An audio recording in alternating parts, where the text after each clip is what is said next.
Tear gas fired and dozens behind bars tonight as chaos erupts at the U.S.-Mexico border. The latest on the Migrant Caravan clash that stopped travel for nearly 5 hours. Plus, nearly 2,000 flights in the U.S. canceled as a snowstorm cripples the Midwest, and it's causing big problems for the rest of the country. And a woman 9 months pregnant gets dragged out of her car and attacked on Thanksgiving Day. Why she was targeted by a group in the parking lot of a shopping center. The Fox 5 News at 10 starts right now. Live from San Diego, this is the Fox 5 News at 10. Migrants illegally rushed the U.S.-Mexico border, and tonight dozens are forced to sleep behind bars. Good evening, I'm Jason Sloss. And I'm Misha DeBono. We're getting new information tonight about a planned demonstration in Tijuana, Mexico that turned to chaos after hundreds of migrants broke from the group and then tried to cross the border fence.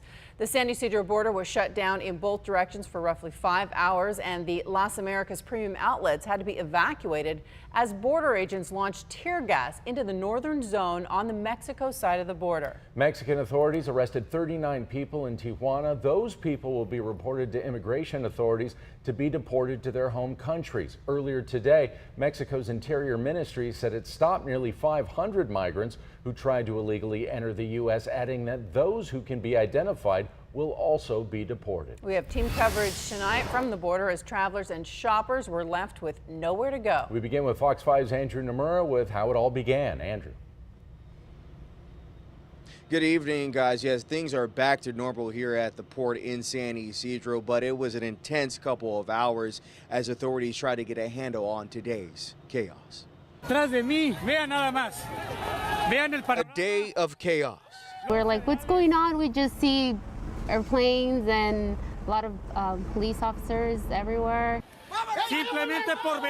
As hundreds of South American migrants broke off from a planned demonstration and rushed to the U.S.-Mexico border, hoping to illegally enter the United States. It's like a war. It's like a war, and I've never seen this. Forcing Customs and Border Patrol to shut down one of the biggest international ports in the world for several hours. Stopped my car and had me turn around. They escorted me and had me make a U-turn. It's crazy how they closed everything. Authorities telling us migrants overwhelmed and were throwing rocks at agents, forcing them to use tear gas.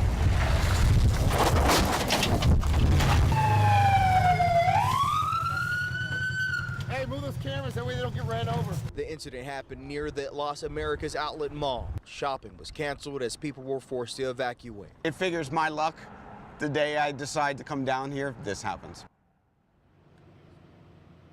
Yeah, we're told that Tijuana police have arrested 39 people in connection in today's incident, and they will be deported back to their home countries. More arrests could potentially be made as others may be identified. They too will be also deported. Misha, Jason. All right, Andrew, thank you for that. A lot of questions still remaining. Now, the border closure shut down freeways along with some trolley service bus routes, leaving hundreds of people stranded for hours. Many traveling for the holiday weekend were left wondering how they were going to get home tonight. Fox 5's Justina Myers is live with more about those closures. Justina.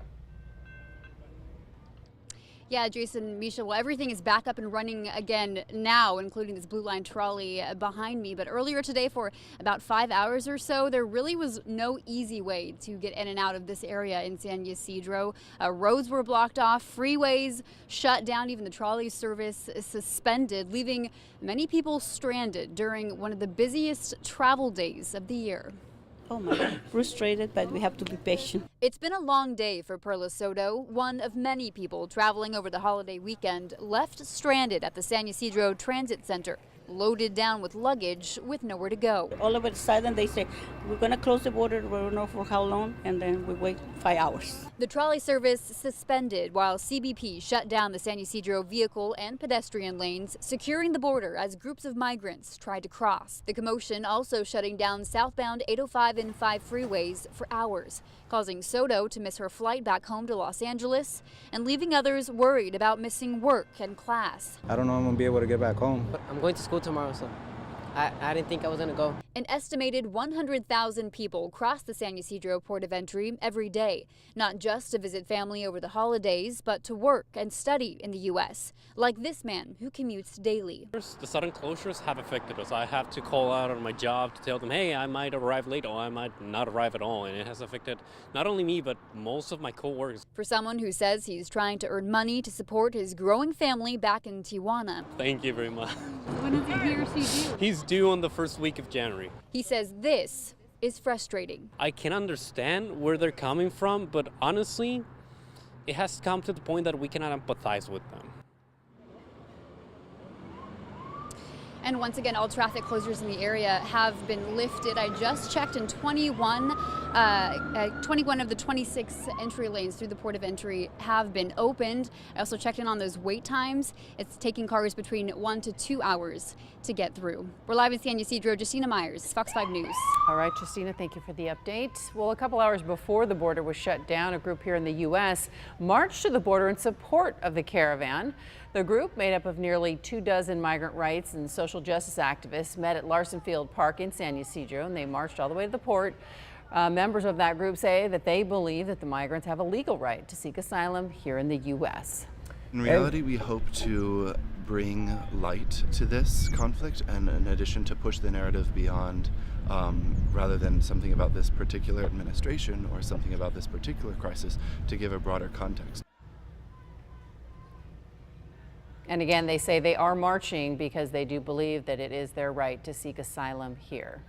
And tonight, the president has tweeted about the unrest at the border while blasting a piece done by 60 Minutes, saying, like the Obama and Bush administrations, who also separated families, he has tried to keep children with their parents at the border together. But the problem is, according to him, quote, when you do that, vast numbers of additional people storm the border. Homeland Security Secretary Kirstjen Nielsen tweeted out a statement about the border closure, saying her department will, quote, will not tolerate this type of lawlessness, and that it won't hesitate to shut down ports of entry for security reasons. She also said she will seek to prosecute anyone who destroys federal property or endangers those manning the border. And Mayor Kevin Faulconer also took to social media, posting, it's critical that U.S. and Mexican federal leaders work together to safely resolve the migrant crisis. Our way of life relies on a safe, secure, and functioning border. From travel to shipping to daily commutes between San Diego and Tijuana, it is essential to our community. Fox 5 will continue to monitor the border closure and any new developments involving the Migrant Caravan. Download the Fox 5 app for breaking news alerts and updates on this story and others. It's free to download in your app store. Turning now to the very latest on the Camp Fire in Northern California. Officials tell us it is now 100% contained. Officials in Butte County, they made that announcement this morning. The fire started back on November 8th. It burned more than 153,000 acres. That is roughly the size of Chicago. At least 85 people have been killed. Last night, the death toll was increased to 87, but officials say 2 cases were accidentally counted twice. The fire destroyed nearly 19,000 buildings and nearly wiped out the town of Paradise. 249 people still unaccounted for, but now officials are hoping that DNA testing will help give people answers about their missing loved ones. Many of the firefighters who have been on the front lines for weeks now are back home. Jessica Mensch spoke with some of those firefighters about the experience. Racing toward the flames in Paradise. Really, it was the worst case scenario. Metro Fire Captain Neil Weitzel knew he had his work cut out for him. And the wind was just lined up with perfectly to push the fire right through Paradise. He's part of a strike team made up of firefighters from Sacramento, Folsom, and Cosumnes fire departments. They've spent more than 2 weeks fighting the most deadly and destructive wildfire in California history, the Camp Fire. There's only so much you can do. Your priority becomes getting people to safety. You can't stop it because the ember cast and the heat is just there isn't enough water to be effective. When he arrived in Butte County the first day of the fire, his focus was on evacuating the people still left. You could hear the fire and it was coming down the road. While Sacramento Fire Captain Rick Mars was across town, trying to save buildings and homes in Paradise. Well, we had successes. We saved some houses, saved one house, saved a neighborhood. There were other houses that we would start working on protecting and the wind would change or something next to it would catch on fire, that would be just beyond our control. He spent the next 2 weeks working to put out hot spots around Butte County, while Captain Weitzel went to the fire lines, helping reach 100% containment. Now home in Sacramento, both men are thankful to be alive and thinking constantly of the people who once called paradise home. We have the advantage when we go into something like that, we bring tools and equipment and training. Trying to imagine surviving something like that without all the benefits that we have is, you wonder how they did it, and you look and you pray and you look for opportunities to help them when you can. Still see so much emotion there, Jessica Mensch with that story. A winter storm is bringing snow, rain, and wind to the Midwest. Major snow, and it's been putting about 25 million people under winter weather alerts. Just under 1,800 U.S. flights canceled today, more than 17,000 flights delayed.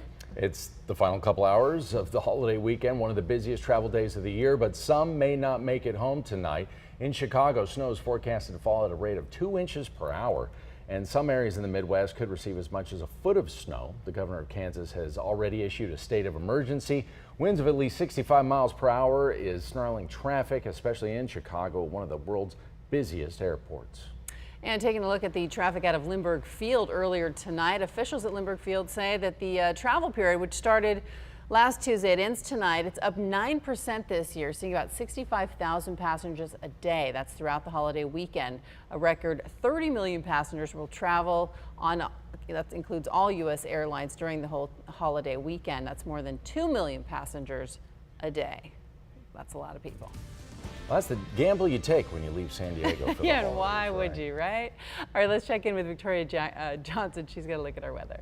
Yeah, check out the size of that storm. It's bringing heavy snow. About a foot of snow could be expected in some areas, and just tons of rain, heavy rain at that. And you can see that they do have quite a few watches and warnings. So winter weather advisory in effect, wind advisory, blizzard warning, winter storm warning. Those gusty winds anywhere between 45 and 65 miles per hour, producing these blizzard conditions across the Midwest. And it is expected to push over to the east. So Monday, Tuesday, New England getting hit by rain and snow, and that is just more to come. So travel delays very likely getting into your Monday morning with the flights that were canceled today. So back here at home, gosh, what a different picture, right? This is the Point Loma Lighthouse. This is from Steve Deck tonight. So we do have some beautiful high clouds there and lending to some gorgeous sunsets. So as for today's daytime high, mid-70s, a little bit on the warmer side. We are expected to warm up over the next couple of days, getting through Tuesday, thanks to high pressure and offshore flow. So warm and dry and windy conditions. No red flag warning has been issued. It's expected to remain below those levels, but more rain is on the way. I'll talk about that next. All right, Victoria, thank you. When we come back, a couple's attacked in a parking lot on Thanksgiving, but it's not what the suspects took, but rather the delicate condition of the female victim. What the couple is sharing tonight. Plus, a woman ends up parked on the railroad tracks. What she told police is to blame for putting herself in a dangerous situation. And caught on camera setting fireworks on doorsteps. Why police are now urging these bad guys to turn themselves in. You're watching the Fox 5 News at 10.